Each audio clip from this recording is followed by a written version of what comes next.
c'est ma première mission chez NDBS.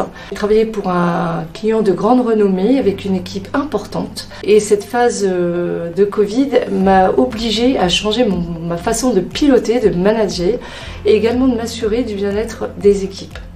Pour moi, ma meilleure mission, c'était de te rejoindre sur ce même client. Justement, j'ai créé de nouveaux indicateurs, je me suis occupé de leur budgétisation et j'ai travaillé surtout pour l'ATMA. J'aidais le Service Delivery Manager pour tout ce qui est lié au ticketing de ce même client. Lors d'un go live pour un gros client également, où nous étions dans des maisons de maîtres, où on a pu jouer ensemble entre collègues à Mario Kart. On s'est découvert dans des lieux et des moments de joie, de partage. C'était donc un moment de révélation et de découverte. Pour moi, ça a été la Soccer Cup 2022. Donc c'est un championnat de foot européen. Et quand on est arrivé aux Pays-Bas, on a dû chanter notre hymne national. Donc, toutes les équipes sont passées. Et pour la France, on a décidé de chanter Ramener la coupe à la maison. Et du coup, ça a fait rire beaucoup de monde.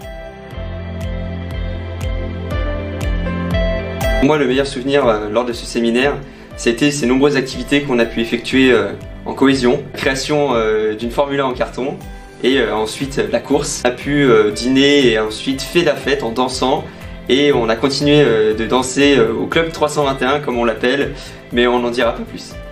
Effectivement, ce Club 321 qui était un endroit qui nous a permis de continuer à faire la fête en dehors des sentiers battus.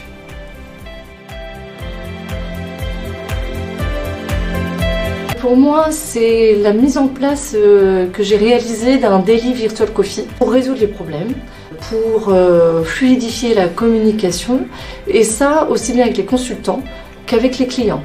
Pour moi, lors d'un projet à distance, j'ai pu l'effectuer avec Anthony qui vient de Toulouse. Pendant 1 an et demi, on était sur Teams et on a réussi à tisser des liens. Ce qui est assez drôle, c'est que pour la première fois, quand on s'est rencontrés, je le pensais beaucoup plus grand. Pour moi, un entretien est réussi si on est souriant et on est fluide dans sa communication.